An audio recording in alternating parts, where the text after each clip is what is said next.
So, okay, so now let's jump into it. So it's like the early 2000s. Is kind of when you really started to take off in the business. Right. That first album, Leprechaun, your first independent album. Tell us a little bit briefly, just how is it working on that album and starting that? What inspired you when you were putting that together?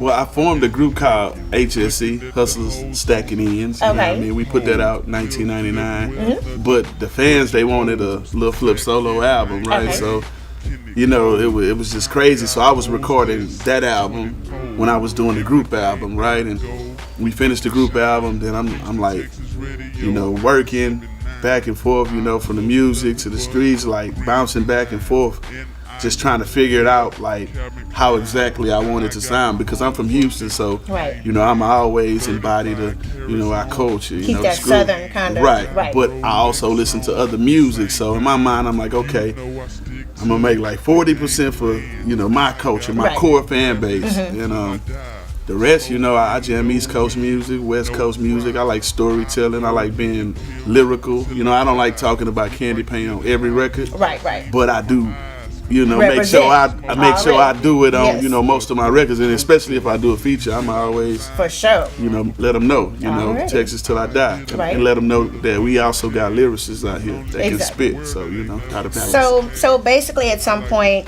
Columbia Records started to pay attention, and then you kind of got that deal. Was that kind of easy for you to kind of jump into that world of, you know, big business in the music industry? How was that for you? I was prepared already. I knew a lot about the business, like before I like took it serious, and it was just dope, you know, having people like Steve Rifkin is the guy. Shout out to Steve Rifkin. He's the one who came out and signed me.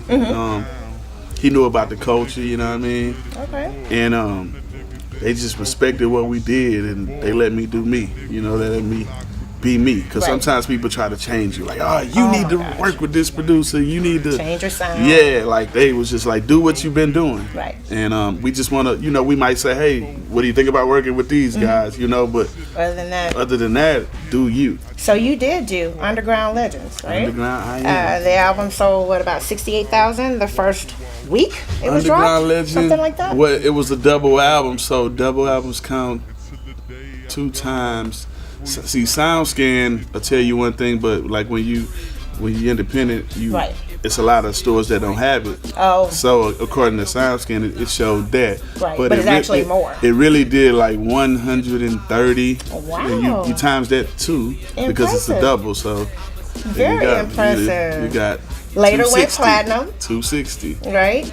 Later went platinum. Then double, yeah. So then all of a sudden, you know, DJ Screw, R.I.P. to DJ Screw, he started noticing a little flip. Like, wait a minute, I need to get in with the screwed up click. True. How was that when you met DJ Screw? Even DJ Screw, it's like if you go be in Houston and you want to take music serious, like going everywhere, traveling, you go bump into everybody. And me being from Cloverland and coming up under C-Note and the Botany Boys, and I was able to be everywhere, you know, with them, without them. Then I used to battle. I used to be at Just Joking Comedy Club. Oh my God! Rest in peace to Wicked Cricket, you know what I'm saying? Yes. DJ Big Red, they used to let me freestyle. Yeah. You know, I won plenty battles there, you know what I'm saying? Right. And I used to battle at middle school, Fundra Middle School, classroom, locker room, you know what I mean?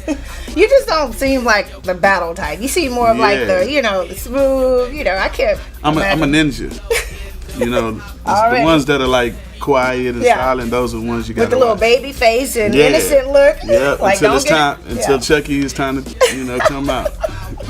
Already, so then, okay, so now you're like just moving up. Fame came all over you with Game Over, right? Yeah, Game Over. Game Over, it was over for real. That was the perfect name for that. Yeah. So tell us about that. It went number 15 on the Billboard Hot 100. Right. So tell us about Game Over. Game Over was a record I didn't really want to do at the moment. Really? Why not?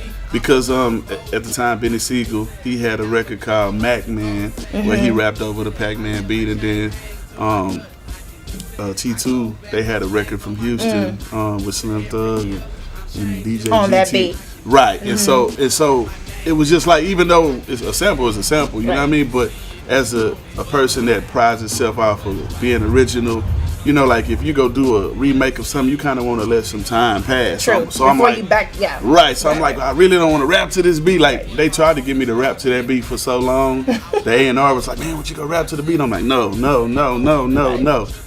But if I pay you, how much? Yeah. You know. Now you talking so my he was like, language. yeah, I'll pay you, and I walked in the studio. They handed me my check. I'm like, so that's why when you hear the first like lyrics on there, I'm like, oh, y'all done effed up and let me in this.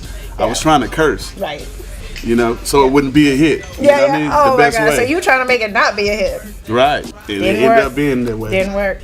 Okay, so then Sunshine, your most successful, well, considered to be. That's my most successful solo, number one on the record. Billboard Hot Rap. So tell us about that. Shout out to Leah. At the time, my old attorney was managing her, and he had a production team, and that was another record that he was trying to get me to do.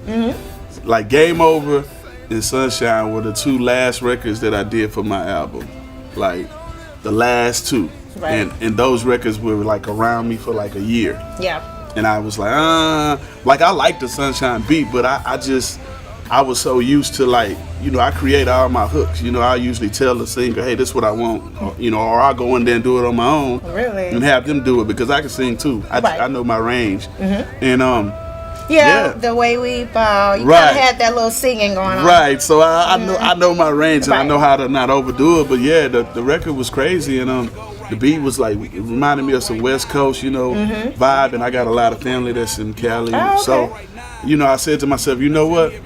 I'm so used to doing everything on my own. I said, let me try something different. You know what I mean? And